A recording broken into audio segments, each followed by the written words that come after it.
powerful, and hard to deal with, but she saw right through his act. With a sharp look, she told him to stop pretending, making it clear that she wasn't talking about the fire, but about his own incredible talent and level of power. Ji Royan dropped her intense questioning, admitting that it was normal for pioneers to have secrets, especially for one as powerful as him. Fang Yi simply listened with a calm expression. Her tone then shifted, becoming more serious and sincere. She explained that although she had no right to ask anything of him, she hoped he would listen carefully. She painted a dark picture of a future world in chaos, a time of great change where the Xia nation would desperately need top-tier talents like him. She put his potential into clear perspective, telling him that once the spiritual energy fully revived, a person of his power would be as important as a modern-day nuclear weapon. Because of this, she warned, every major power, from the various military forbidden zones to the Spiritual Energy Association, would rush to recruit him. She told him to be prepared for high-level officials to personally give him invitations with incredibly generous offers. She admitted she had her own reasons for telling him this. If he were to join her military unit, it would be a great asset, and they would gain a powerful friend. Therefore, she advised him to start thinking about his options now, so he wouldn't be caught off guard when the time came. Fang Yi, however, was silent for a moment before asking a curious question. He asked why both she and Wang Liang seemed so hesitant to recruit him for their own forbidden zone, even acting as if they weren't worthy. Ji Royan explained that it was because of another legendary military region, a group so insanely powerful that she felt he would be far more interested in joining them instead. A small smirk appeared on Fang Yi's face as he confirmed if she meant a top-level unit. She confirmed that was the case, though she admitted she hadn't seen them much herself. She had heard they were extremely busy lately, so much so that even officers from other military regions were feeling the pressure of their activities. Changing the subject, she suggested they stop talking and go, as the principal had invited them to eat at the university cafeteria. As they walked, Fang Yi silently concluded that even the nation's most powerful forces were facing their own big troubles. His mind raced with the implications. Ji Royan's words meant that terrifying anomalies, with power far beyond the capabilities of current pioneers, had already begun to appear. He realized that the pioneers fighting these threats must include spirit creation realm cultivators like himself, and perhaps some who were even stronger. A new sense of urgency washed over him. He felt that the day of the full spiritual energy revival was fast approaching, and his preparations were still far from enough. His thoughts then shifted back to the immediate task at hand, how to best use the Skyfire attribute he had just collected. He analyzed its nature, an irregular, wild, and all-consuming flame that left nothing in its wake. He realized it would be the perfect weapon against anomalies that could reproduce or regenerate endlessly. Suddenly, an idea struck him. The wild and powerful nature of the Skyfire was a perfect match for his Crimson Flame Blade technique. He imagined enchanting his sword with this new power, realizing it would be an incredible enhancement to his fighting style. To test his new powers, Fang Yi heads to the back mountain, a place he often uses for training. When he arrives, he is surprised to find the path blocked by a large sign warning that the mountain is dangerous and entry is forbidden. He wonders who could have done this. He knows there haven't been any monsters in the area, and he doubts the military would have found his training spot so quickly. He concludes that the only group that would know his habits and do him such a favor would be the Spiritual Energy Cultivation Association. He realizes the association has gifted him this place as a private training ground, a way to win his favor. With a smile, he decides to accept their gesture. However, his thoughts are interrupted when his sharp senses detect an unwanted presence. He realizes an intruder has managed to sneak onto the mountain. Fang Yi senses a familiar aura, similar to the one he felt at the factory, though not as strong. Hidden among the trees, a monstrous, monkey-like creature with glowing red eyes watches him. Fang Yi notices the beast seems smart, as it hesitates and checks his strength instead of attacking blindly. With his sword already glowing with energy, he decides it's the perfect time for a show of power. A system window appears before him, asking if he wants to put the newly acquired Skyfire attribute into his Tang sword. The system describes Skyfire as a powerful light attribute, perfect for destroying evil. With a fiery determination in his eyes, Fang Yi accepts. Immediately, his sword erupts in a column of endless, crackling flames. With an excited smirk, he looks forward to combining the endless power of Skyfire with his Crimson Flame Blade technique. He decides the mutant creature will be his first test subject. Fang Yi unleashes a massive firestorm on the monster. The creature is taken by surprise, its eyes widening in terror before it is completely covered by the storm of flames, screeching in pain. Standing in the middle of the flames he created, Fang Yi checks his new ability. He realizes the energy of his attack is now double, or even triple, what it was before, and most importantly, the flames do not harm him. He touches the blade of his sword, still covered in fire, and notes that it feels cool.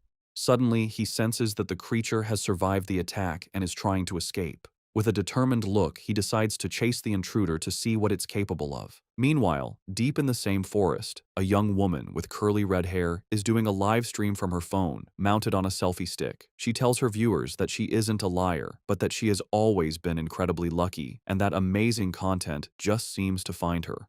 Her viewers are doubtful, with one commenter daring her to prove her luck by going to Qingcheng University to film the mysterious sky fire that everyone is talking about.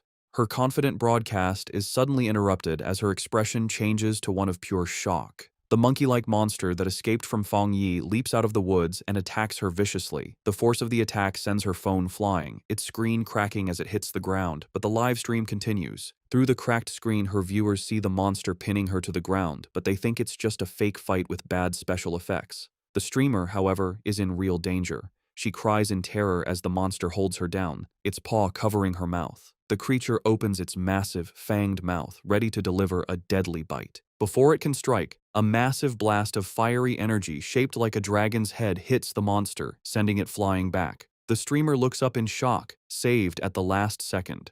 Her viewers are now blown away, not by the realism of the danger, but by what they believe are incredible fire dragon special effects. The sudden, dramatic turn of events causes her viewership to shoot up to over 13,000 people. Still terrified, the streamer looks over her shoulder, asking who is there. She scrambles to grab her phone from the ground.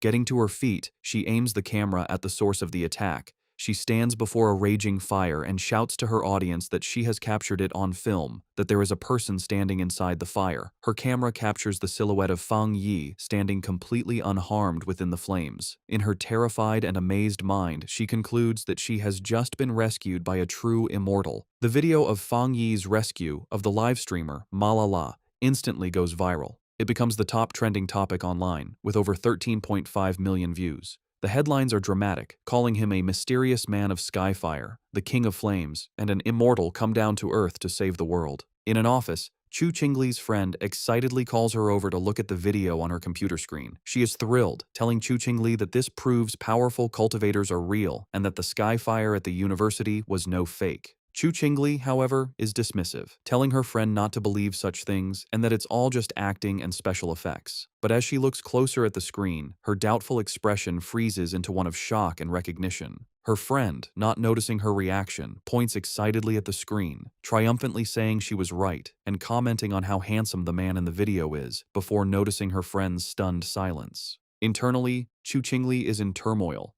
She desperately tells herself the video must be fake and that the figure only looks like Fang Yi. She reasons that if it were really him, he would have been burned to ash by such intense flames. Her denial then shifts to fear as she considers the possibility that it truly is him.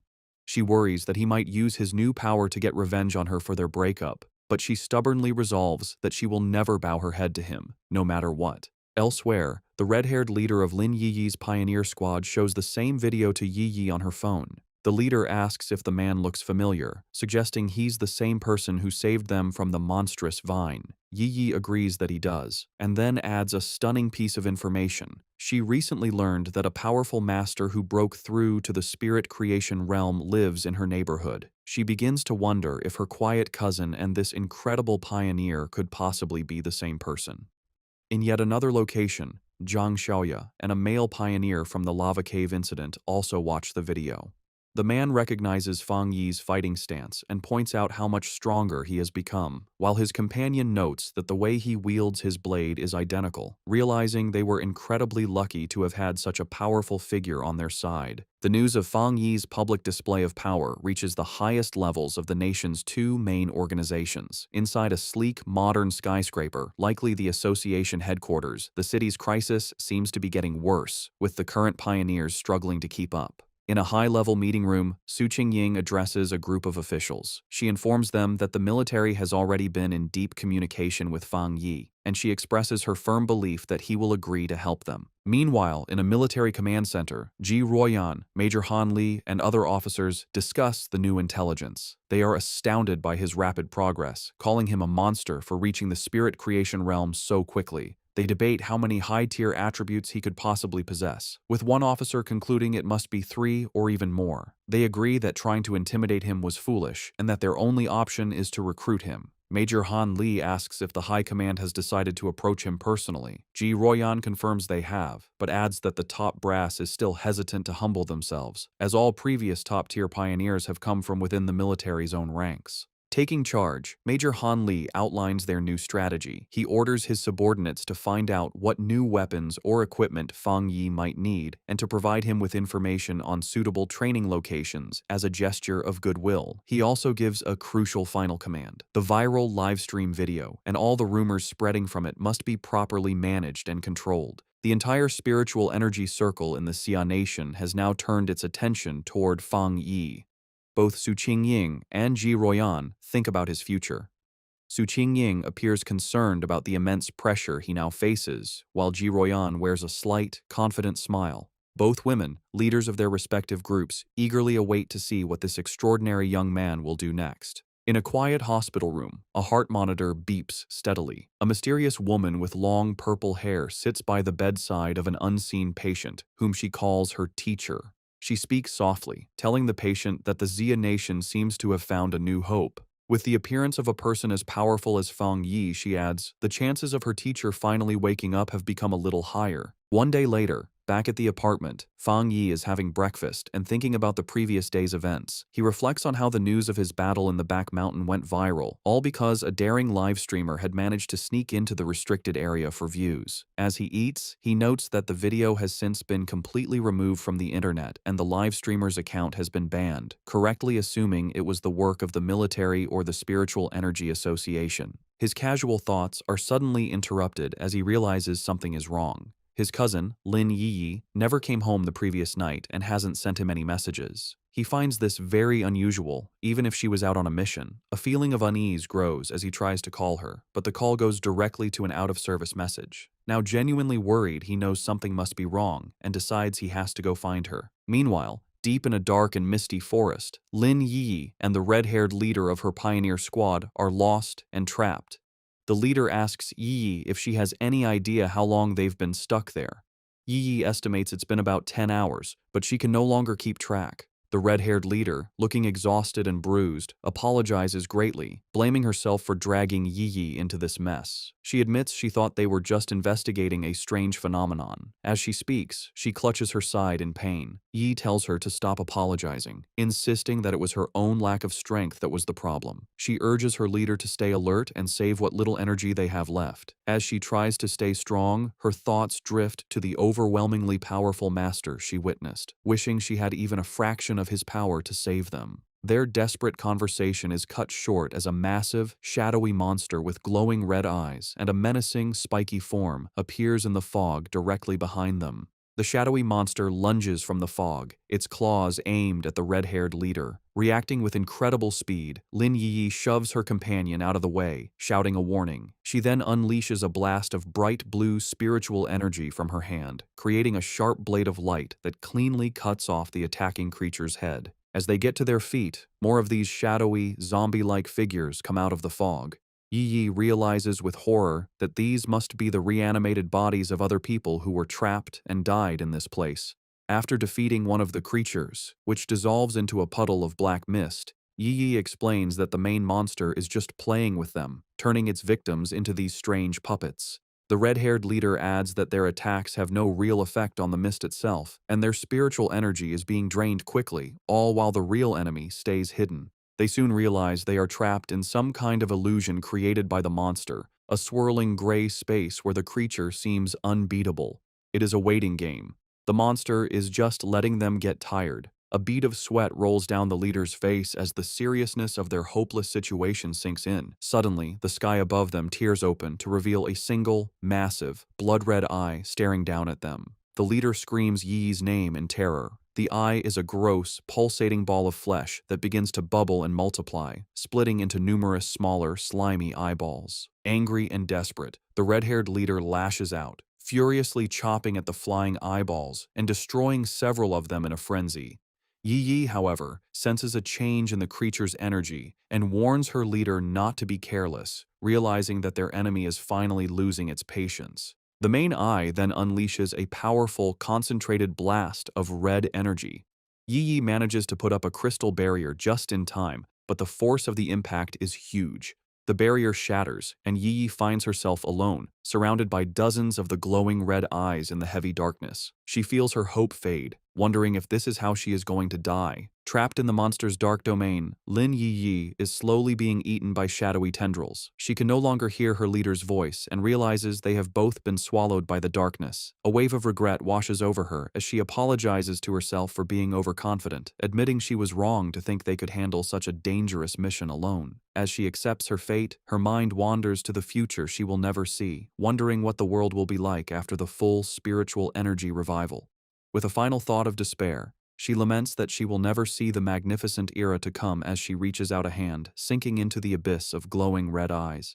Tears stream down her face as she closes her eyes, ready for the end. Just as all hope seems lost, a massive explosion of brilliant blue light erupts, tearing the darkness apart. A figure bursts through the shadows, radiating an immense aura of crackling blue energy. It is Fang Yi, his eyes glowing with power. He remarks to himself that he almost didn't make it in time. Yi Yi stares in utter shock and disbelief, tears still fresh on her cheeks, as she recognizes her rescuer and gasps his name, identifying him as her cousin. With a powerful blast of divine thunder, Fang Yi completely shatters the monster's shadowy domain. He lands gracefully in the now clear forest, his hand still sparking with leftover electricity. He has saved both his cousin and her unconscious leader. Yi Yi can only stare, her world turned upside down by the stunning revelation that her seemingly ordinary and lazy cousin is, in fact, an incredibly powerful pioneer.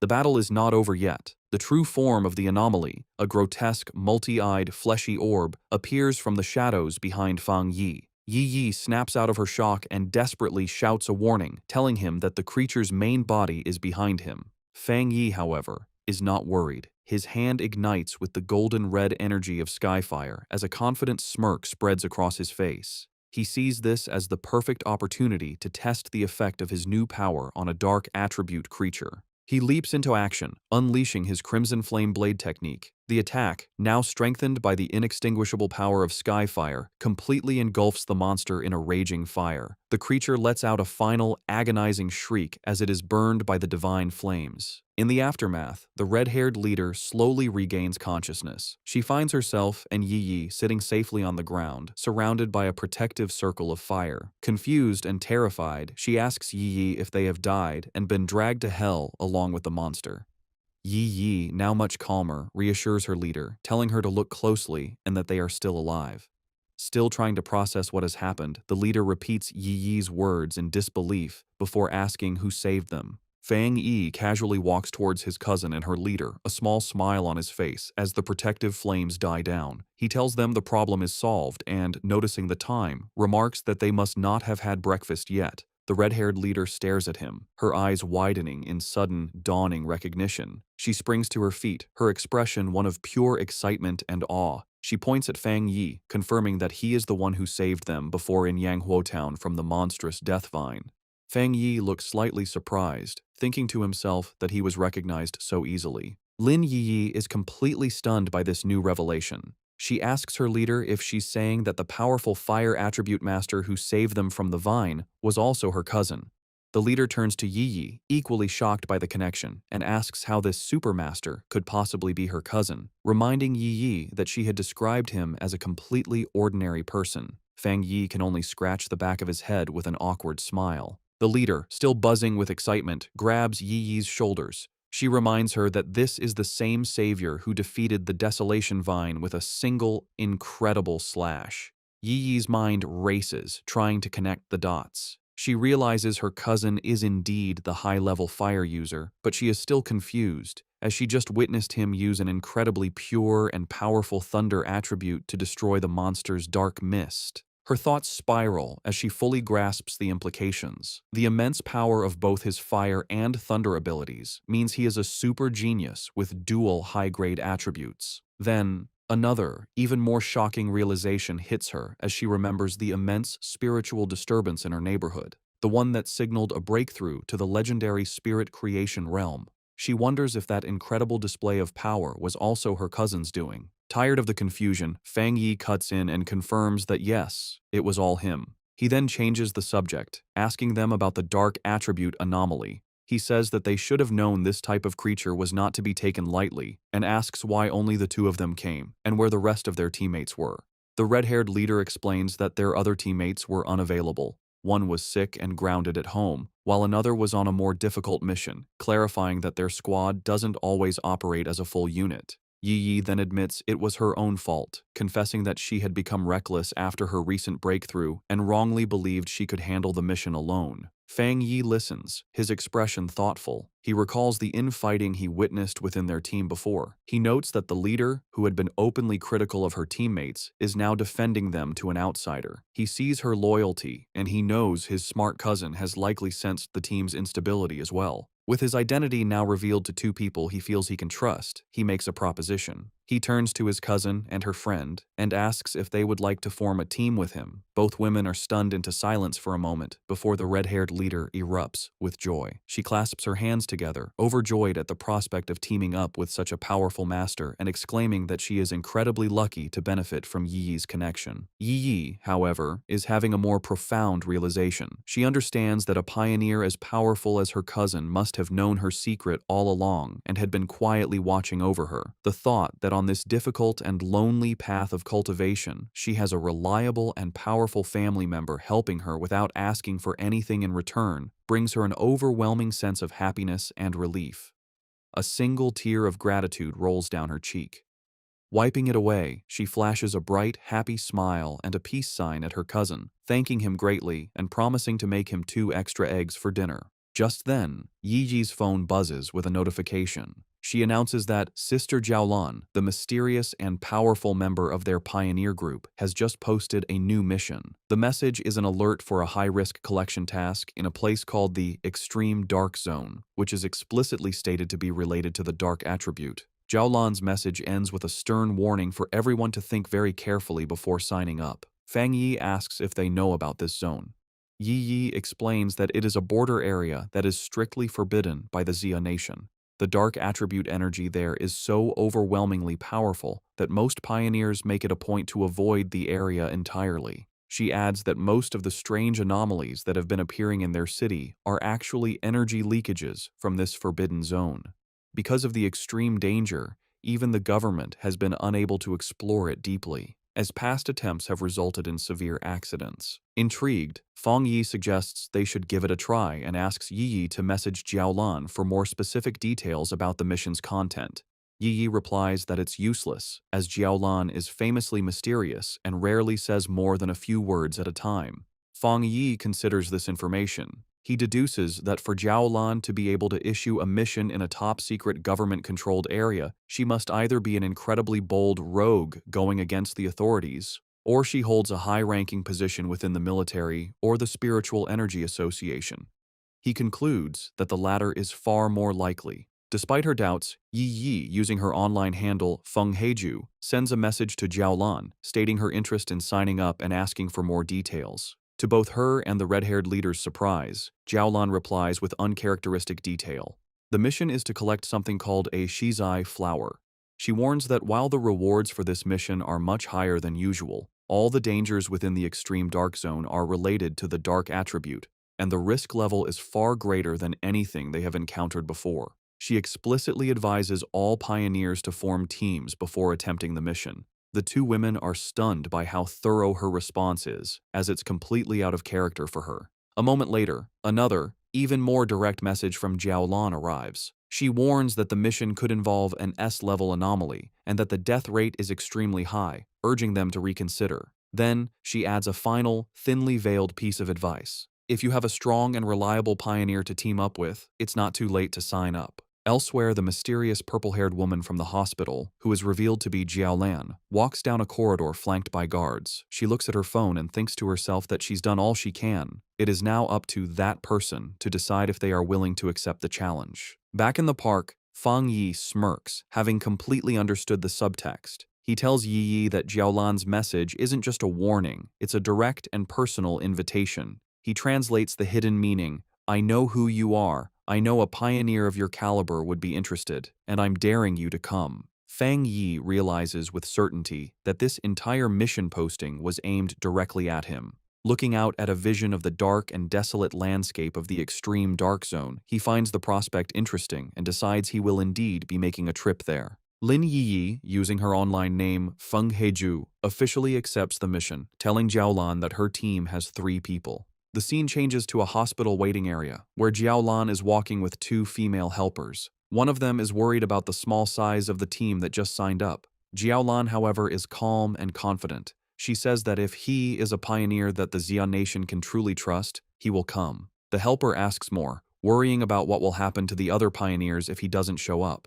Jiaolan simply replies that if he doesn't come, then it means their fates were not meant to be. As they walk, a smirk appears on Jiaolan's lips. She asks her helpers if they really believe the purpose of a mission to collect the Shizai flower is to send powerful pioneers to their deaths. She explains that the true goal of this incredibly dangerous task is the exact opposite of what it seems. A vision reveals what the flower is. It blooms from a dark, evil pool, fed by the bodies and souls of fallen pioneers. Jiaolan says that getting this flower is a necessary step to strengthen the nation, as it is the only way to save even more pioneers in the long run. The reason for this mission, she explains, is to protect both the future main strength of the Xia nation, represented by the new generation of pioneers like Fang Yi and his team, who are shown traveling to the mission on a subway, and to revive the top-tier fighting force that has already died in battle. They arrive at the hospital room of her teacher, the comatose elderly man. Holding his hand, she repeats their goal. They must get more Shizai flowers at any cost. She reveals his identity and the great importance of their mission. Her teacher is the only pioneer in the entire Xia nation to have reached the legendary Jinggang realm, and the Shizai flower is the only thing that can wake him from his coma. Jiaolan explains the huge strategic value of such a person. After the full spiritual revival, a Jinggang realm powerhouse is like a modern-day nuclear weapon, making him the nation's greatest asset in talks with other countries. From her point of view, sacrificing a few pioneers or even entire squads is a worthy price to pay for his return. Her helper, however, gets concerned for Jiaolan's own well-being, telling her that while the mission is important, her health is too. The comment causes a dark reaction. Jiaolan's face darkens as she repeats the words, "My health is important." She suddenly explodes with rage and sadness, shouting that her life is indeed important, but only because it was a gift, paid for by the lives of her fallen comrades who died to save her. She clutches her head, hit with a sudden, intense pain, a physical sign of her trauma. After a moment, she calms down and apologizes for her outburst. One of her helpers asks if her headache is acting up again. Jiaolan dismisses their concern, saying it's not yet time for her medicine. A vision of her former happy team flashes in her mind, and she looks away with a sad, tired expression, murmuring that it's all in the past.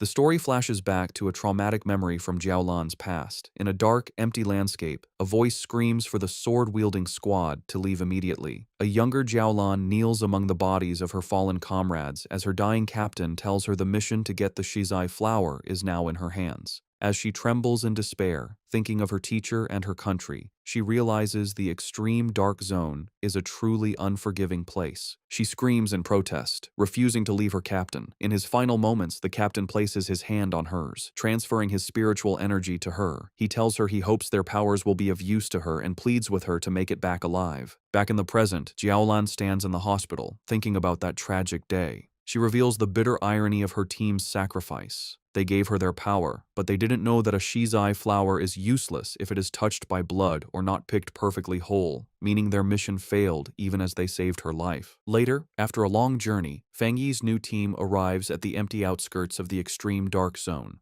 The red-haired leader complains about the long walk. She asks why they don't just fly, given their power. Yi Yi explains that even for pioneers, flying for a long time is not possible until one's spiritual energy is overwhelmingly large. Fang Yi remains silent, his glowing red eyes focused on their destination. They finally arrive at a massive, heavily guarded checkpoint that marks the entrance to the zone. Beyond rows of tank traps and fencing, they see a shimmering blue energy barrier. Fang Yi confirms that this must be the extreme dark zone. Even from a distance and through the multiple barriers, he can feel the deeply unpleasant aura of the dark attribute coming through. Yi and her leader are clearly disturbed by the heavy energy, with the leader saying that it's 1,000 times more terrifying than the monster they fought before. Fang Yi simply tells them to stay calm. He then points out that they are not the only ones who have answered the call. A large, diverse crowd of other pioneers has already gathered at the checkpoint, waiting for the mission to begin. Yi guesses that the pioneers are not just here for the big reward.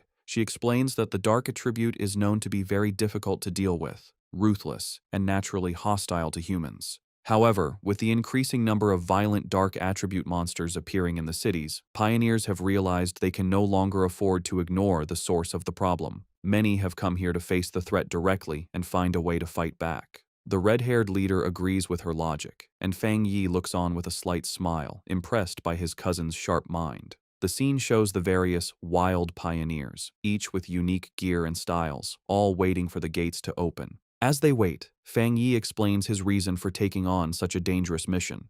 He says that he has already faced dark attribute monsters twice before. The first was the mutated rabbit, which was more like some kind of gross, rat-like beast.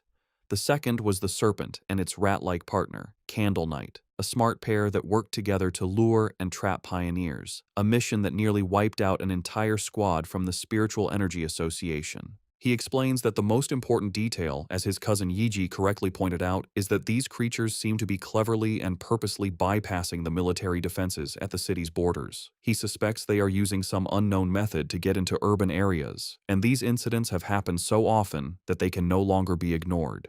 The situation has become so bad that if they don't face the source, the cities will eventually be overrun.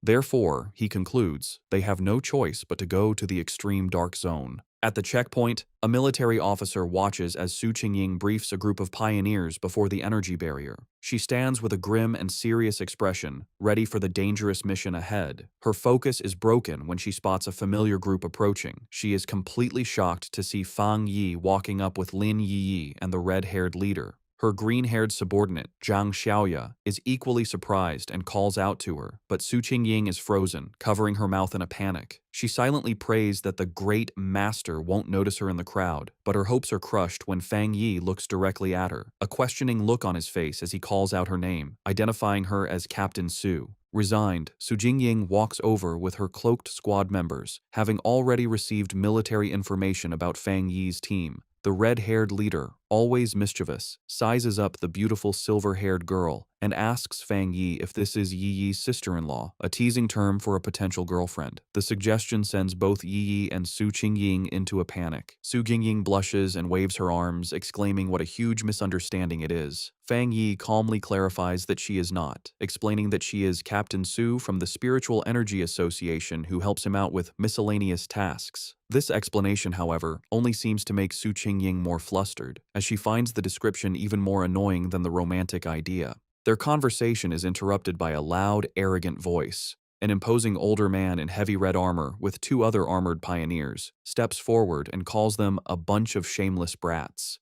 He complains loudly that the new generation of pioneers is younger and more disrespectful, not even greeting their elders. He scolds them for talking casually in such a dangerous place. He finishes with a sarcastic comment, saying he hopes they can all rely on each other inside the extreme dark zone. The red-haired leader gets angry, but Yi holds her back, trying to calm the situation. Fang Yi calmly steps between them, signaling for his teammate to calm down. Not intimidated, the red-haired leader points a finger at the arrogant man, telling him to mind his own business and warning him that it's anyone's guess who will be scared to death inside. The man's expression turns into an angry glare. Just then, the sound of an approaching vehicle breaks the tension. The man smirks, seeing that their car has arrived. A large armored transport with police lights pulls up, and its back doors open. The mysterious Jiaolan steps out, and her presence immediately gets the attention of every pioneer there. The crowd gasps, recognizing the infamous Sister Jiaolan. She walks forward with an air of authority, with her guards on either side as the pioneers murmur in awe, wondering who she is to deserve such a grand entrance.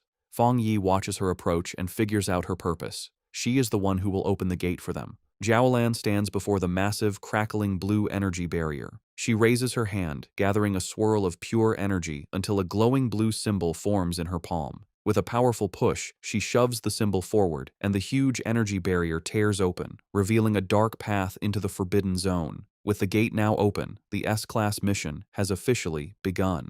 With the huge energy barrier torn open, Jiaolan stood before the dark portal, with red and black energy whipping around her. She announced that the pioneers could now enter but gave them one last, important warning. The Shizai flowers they were sent to get had to be perfectly whole and must not be touched by human blood. She said that if the flowers didn't meet these rules, there would be no reward, and with that, she told them to start. The large group of pioneers began to walk into the scary portal. As they walked, a member of the arrogant pioneers group grumbled to his leader, complaining that Jiaolan was sending them to their deaths without going in herself. The arrogant pioneer's teammate told him to be quiet, reminding him that if they died, the government would pay a lot of money to their families. As Fang Yi's group watched the others enter, Su Qingying analyzed the strength of the various teams for him. She identified the arrogant pioneer as a one-star spirit creation realm cultivator, the same level as Fang Yi. She also noted that there were several other powerful people who were hiding their auras, making them hard to judge, while the rest were solid pioneers at the 1-star or 3-star Ghost Axe realm. She concluded that the teams were all about equal in strength. Fang Yi was surprised to hear that the arrogant man was also at the spirit creation realm, as he hadn't sensed a high level of spiritual energy from him. He thought to himself that the mission must be very difficult to have attracted so many elite teams. Back outside, one of Jiaolan's helpers gave her a final report from a tablet. She confirmed that a total of 37-star Ghost Axe Pioneers, 7 1-star Ghost Axe Pioneers, and 3 1-star Spirit Creation Pioneers had entered.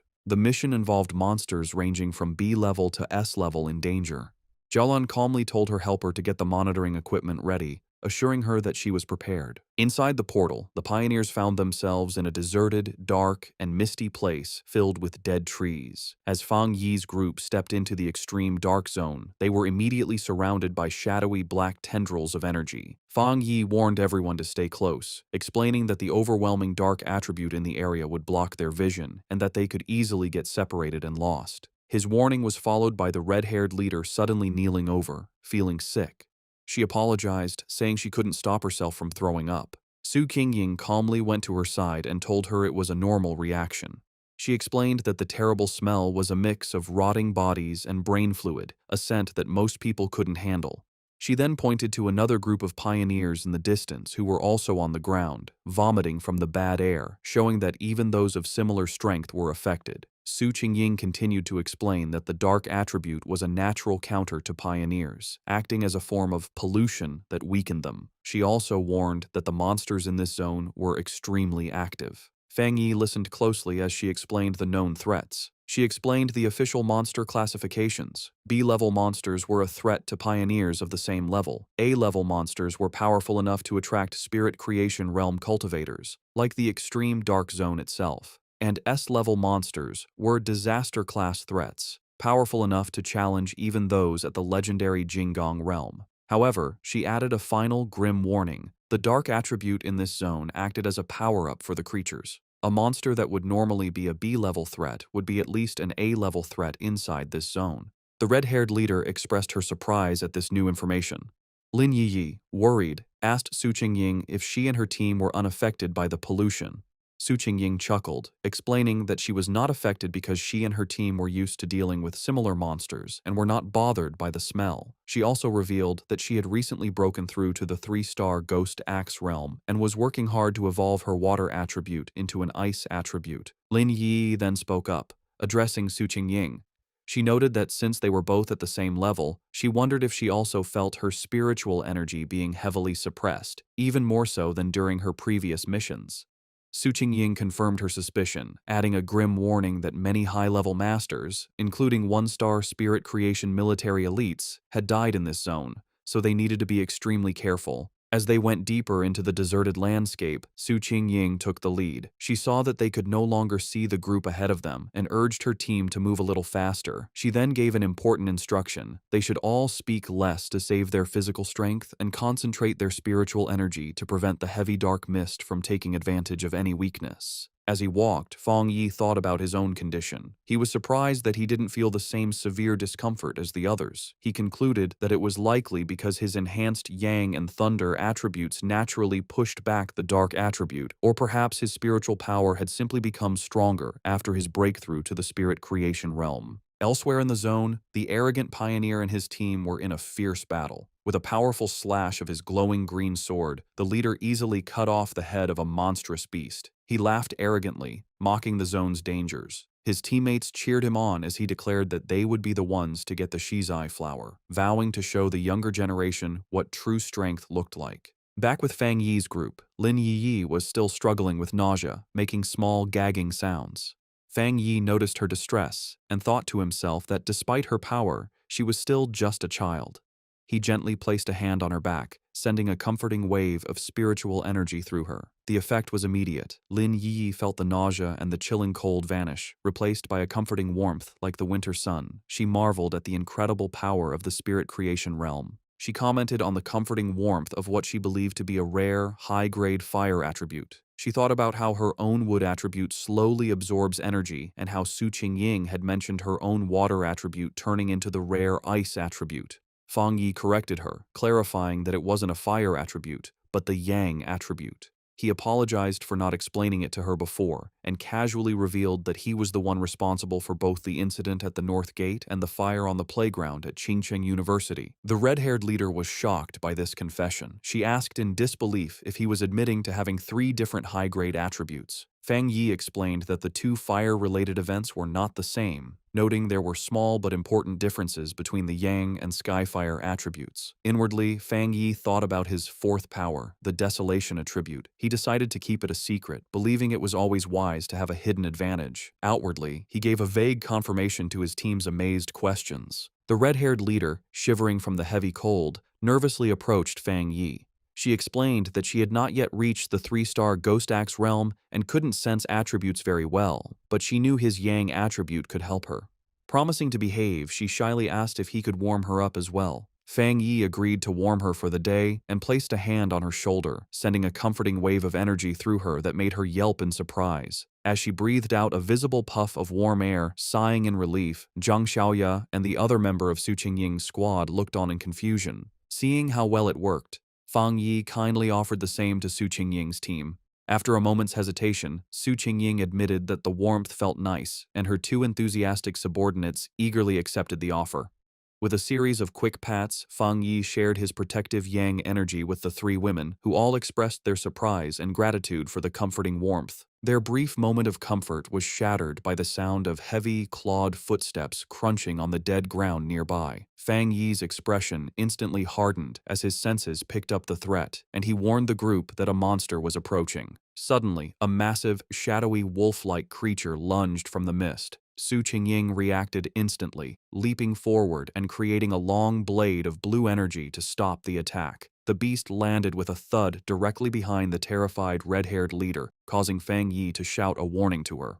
The monster, surrounded by a menacing purple and black aura, let out a furious roar and charged. Su Qingying identified it as a dangerous A-level monster. Declaring that she would handle it, she stepped forward and unleashed a powerful blast of sharp ice energy from her hand, which hit the creature directly. To their surprise, the monster vanished into nothingness upon impact.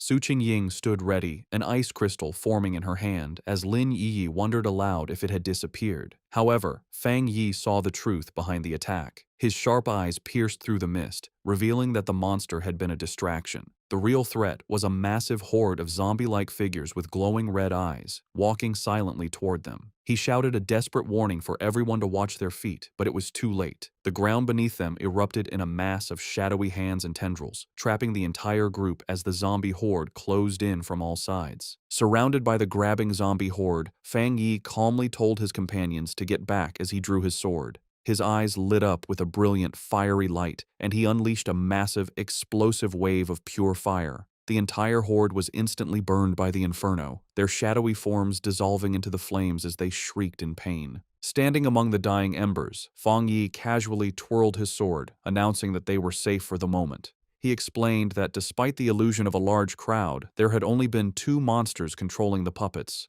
Su Qingying was shocked, realizing that the monsters in this zone had already evolved to the point where they could mimic human language. Feng Yi grimly suggested that it was likely because they had eaten many people and learned from their victims. The group was stunned by the power they had just seen. Su Qingying noted that the extreme dark zone was so dangerous that it had made even the weakest of these creatures into A-level threats, making them impossible for anyone below the spirit creation realm to fight head-on. In a separate location, the mysterious Jiao Lan watched the event unfold. She was impressed, realizing that Feng Yi had destroyed 2 A-level phantom beasts with a single strike. She admitted to herself that even she would have needed to fight them for several rounds to win. Understanding the new level of danger, Lin Yiyi declared that if what Su Qingying said was true, it was more important than ever for them to stick together. She warned that the monsters could disguise themselves and attack when they let their guard down, and she urged the red-haired leader to get up from the ground. The red-haired leader, however, was still shaken, not by the monsters, but by the overwhelming power of Feng Yi's attack. She complained about the terrifyingly heavy aura, which she found more suffocating than the zombies, feeling that even a slight touch from his flames would have killed her. Suddenly, a deep rumbling sound echoed through the deserted landscape. Lin Yi asked if the others could hear what sounded like ocean waves. The ground began to shake violently, causing the entire group to stumble and lose their balance. In the distance, they saw other pioneer teams fleeing in absolute terror. One man desperately shouted at his comrade to stop fighting and run, screaming that the approaching threat was pure evil and that they were seeing ghosts. Feng Yi, Su Qingying, and Lin Yiyi watched with grim expressions as the chaos unfolded. Before them, a massive, swirling vortex of pure dark energy, filled with countless monstrous forms and glowing red eyes, swept across the landscape, consuming everything in its path. The arrogant pioneer and his team were caught in the middle of the disaster, which was identified as the legendary Dark Tide. As the terrifying dark tide swept across the land, eating pioneers who screamed for help, the arrogant pioneer scoffed. He dismissed the threat, proudly declaring that if the regular troops couldn't handle it, it didn't mean he couldn't. With a defiant roar, he summoned a huge barrier of green energy with his sword, proclaiming that everything inside the zone was his to take. He then charged recklessly into the heart of the swirling red and black storm. His confidence was instantly broken. The moment he entered the tide, he was covered by its suffocating dark tendrils. He realized with horror that the monsters inside were far more powerful than he could have ever imagined, far beyond A-level or even S-level. Full of terror, he knew he couldn't let himself be caught, but it was already too late. He and many other pioneers were swallowed by the overwhelming darkness, their screams echoing as they were pulled into the deep. From a safe distance, Feng Yi's group watched the horrifying sight. The red-haired leader, shaken, wondered if the others were all dead and if they had any chance of escaping. Lin Yiyi asked Su Qingying to explain what the dark tide was. Su Qingying grimly described it as the ultimate form of the dark attribute, a tide of pure corruption that ate everything in its path, including other monsters. She was confused and terrified, explaining that their mission was supposed to have been planned to avoid the Day of the Tide, and she feared that all the pioneers who had gone ahead were now gone. Lin Yi remembered hearing about the dark tide on pioneer forums, where it was described as a force that could destroy an entire city. Terrified, she urged her cousin to retreat while they still had time. Feng Yi, however, stayed calm. He told everyone not to panic and created a large protective barrier of golden energy, crackling with blue lightning, around the whole group. He explained that this spiritual shield was a natural counter to the dark attribute and told them that, if they needed to, they could combine their powers to keep the barrier up and survive the tide's impact. Su Qingying was shocked by his plan, asking what he was going to do. She warned him that the dark tide was a concentrated state of the dark attribute and that their combined power couldn't possibly stop it, reminding him that the powerful spirit creation pioneer had just been swallowed whole. Feng Yi was not bothered. With his sword erupting in golden flames and his other hand sparking with blue lightning, he confidently declared that he would go and destroy it. Before anyone could react, he leaped forward, becoming a streak of pure fire and lightning that shot directly toward the massive wave of darkness. His teammates could only watch in stunned disbelief, with Su Qingying wondering if he really meant to destroy the dark tide itself. He plunged into the heart of the storm, his light cutting a path through the swirling chaos. Inside the eye of the tide, Feng Yi floated calmly, completely unharmed inside a protective golden aura as the monstrous dark energy swirled around him. He looked at the small, flame-like wisps of red energy inside the storm and smirked, confirming a suspicion he had. Floating in the heart of the dark tide, Fang Yi was surrounded by a gross horde of countless monsters, their multi-eyed forms twisting in the darkness. He analyzed the true nature of the threat, realizing that these were not just A-level monsters being controlled by the dark energy. Instead, they were upgraded composites, fused and evolved versions of countless smaller monsters. He understood that the tide was a living incubator, constantly evolving its creatures from B level to A level and then to S level. The whole event, he concluded, was at least an SSS level threat, which explained why it could so easily eat even powerful spirit creation realm pioneers. A monster lunged at Fang Yi. His eyes blazed with golden fire, and with a single powerful slash of his flaming sword, he unleashed his crimson flame blade technique, easily destroying the A-level composite beast. He thought about his incredible growth. The combination of his new spirit creation realm power and his skyfire-enhanced sword allowed him to instantly kill a creature that would have previously been a tough fight. As he scanned his surroundings, he noticed something familiar. It was the arrogant pioneer, still alive, but being consumed by the tide's dark energy. The man was still conscious, struggling against the corruption that was taking over him. Fang Yi saw that since the man was still responsive, his spiritual energy hadn't been completely drained. He figured that even if his spiritual foundation wasn't as solid as his own, being a true spirit creation realm pioneer gave him a small chance of survival. Deciding to act, Fang Yi gathered his divine thunder power. He unleashed a massive blast of purifying lightning, striking the dark mass that held the arrogant pioneer. The man was thrown clear of the tide, landing hard on the ground, unconscious but free from the corruption. Standing over his fallen rival with his sword still burning, Fang Yi noted that the man could be saved, but just barely. His victory didn't last long. The dark energy around him began to twist and come together, and the monsters he had just destroyed began to reform before his eyes. He watched as a massive, multi-eyed creature regenerated from the darkness, realizing with grim certainty that the tide could infinitely reproduce its minions. He wondered if this terrifying regenerative power was the special characteristic of monsters that were above S level. Facing the endlessly regenerating horde, Fang Yi decided on a new, much riskier plan. With a confident smirk, he proposed to try something different. He deliberately dropped his protective spiritual energy aura, leaving himself completely exposed to the full, overwhelming power of the dark tide.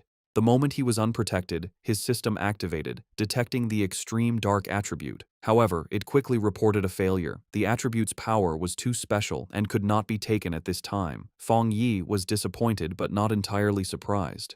He realized that even after reaching the spirit creation realm, the dark attribute was still beyond his reach, confirming that it was fundamentally different and more complex than any other power he had faced. With his options running out, a determined smile appeared on his face. He concluded that since he could neither destroy the tide nor absorb its power, he would have to find another way to deal with it. As the monsters closed in again, he briefly regretted not bringing his little white flower, the desolation flower, knowing its life-draining power would have been a perfect counter.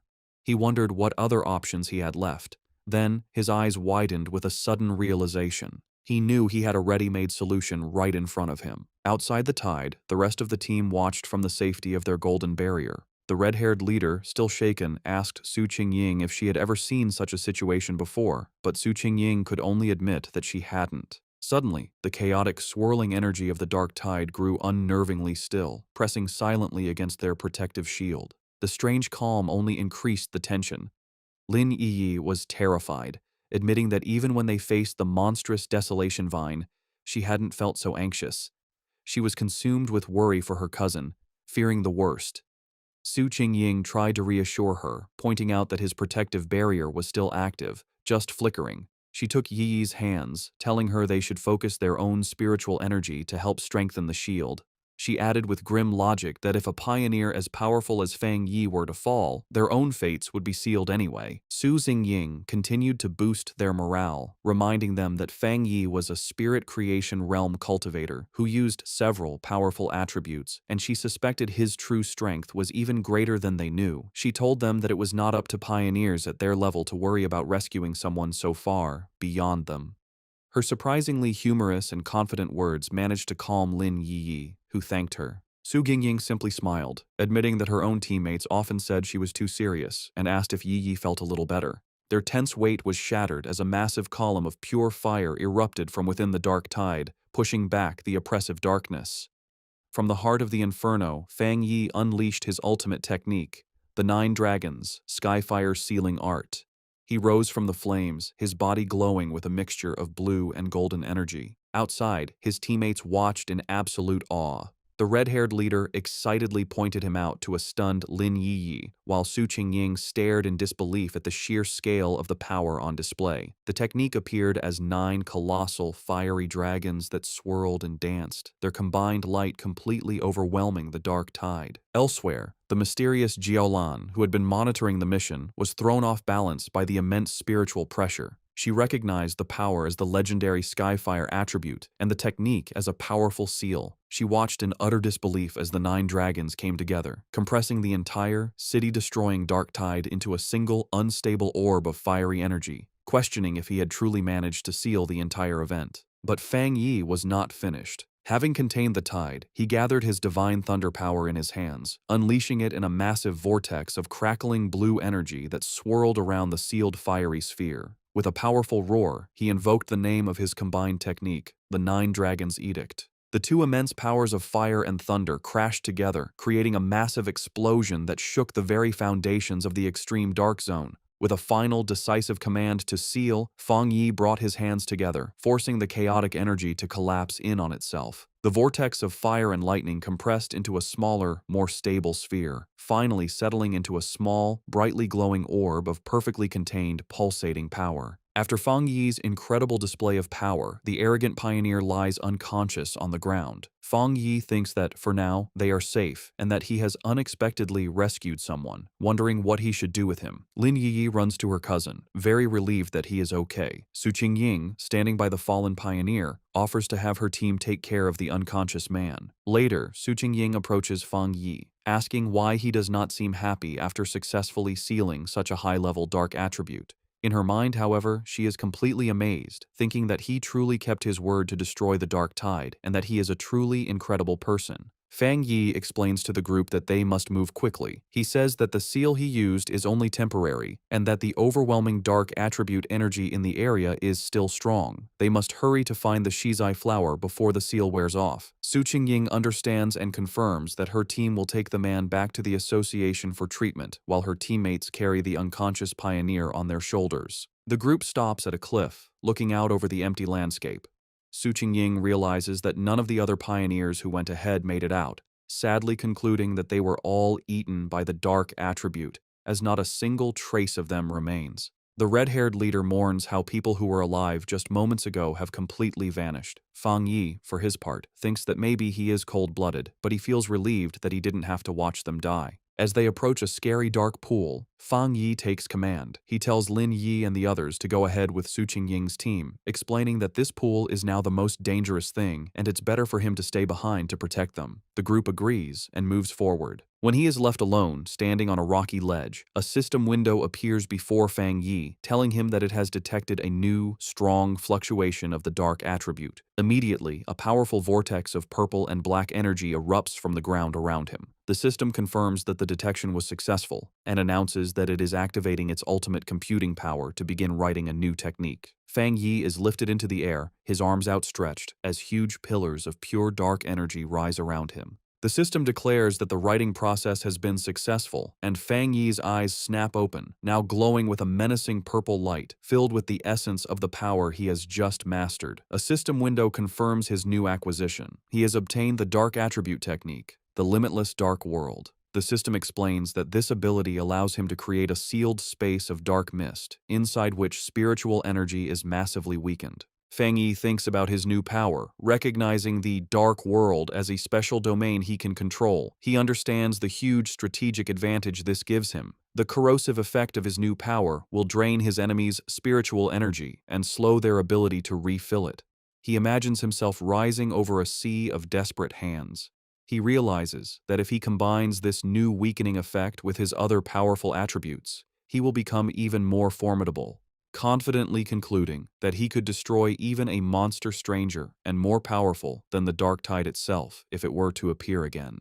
As the last of the purple energy settles, Su Qingying, still in disbelief, asks Fang Yi if he feels the dark mist reforming around them. Her eyes widen in shock as she fully processes the immense spiritual fluctuation she is sensing. She stares as Fang Yi is surrounded by the leftover energy, wondering how he could possibly be having another breakthrough without any of the usual big signs like a change in heaven and earth. The realization then hits her with stunning force. He hadn't just sealed the S-class dark tide, he had absorbed its power.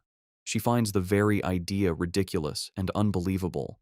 In the early days of the spiritual revival, all pioneers knew that the dark attribute was the most terrifying power, born from the collective negative emotions and deep-seated evil of all living things. Because of this, absorbing its power is strictly forbidden by the government. A flashback shows a failed official experiment where researchers tried to purify the dark attribute but paid a painful price, leading to it being classified as a uniquely dangerous monster. The power of these dark monsters can range from D to S-class, but even the weakest can overwhelm early pioneers, let alone the absolute S-class threat of the dark tide, which could eat even spirit creation realm cultivators with ease. Another flashback reveals the fate of a 3-star Ghost Axe pioneer who, before the ban, tried to absorb the energy from a mere sea-level monster. He was driven mad by the backlash, suffering from skin decay and a mental collapse, and remains in a psychiatric hospital to this day. Back in the present, the chaotic dark energy goes down, receding back into Fang Yi as he lets out a quiet breath. He calmly calls out into the empty, misty landscape, stating that whoever has been watching them for a long time can come out now. His red eyes scan the area with a sharp, knowing gaze. From the mist, Jiaolan emerges. She confirms that if she is not mistaken, Fang Yi was the one who single-handedly sealed the dark tide. Su Qingying is stunned by her sudden appearance, gasping her name in disbelief. Jiaolan floats down, landing before Fang Yi and asking what he was just doing, specifically questioning if he was absorbing the dark attribute.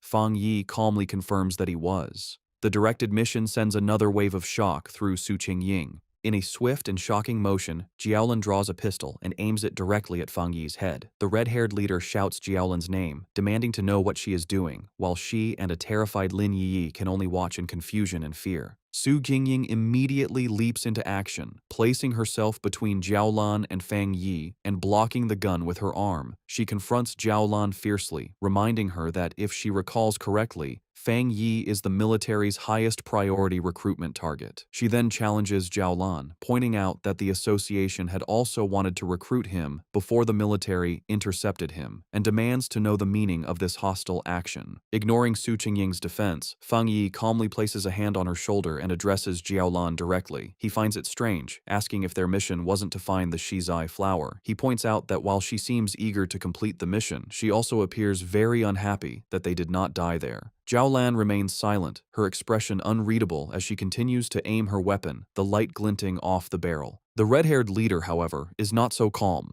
She erupts in anger, shouting at Jiaolan. She reminds her that their squad had always trusted her, and she furiously questions why Jiaolan didn't step in when they were facing the dark tide. She declares that without Fang Yi, they would have been doomed, pointing out that Yi Yi is still just a child. She accuses Jiaolan of simply standing by and watching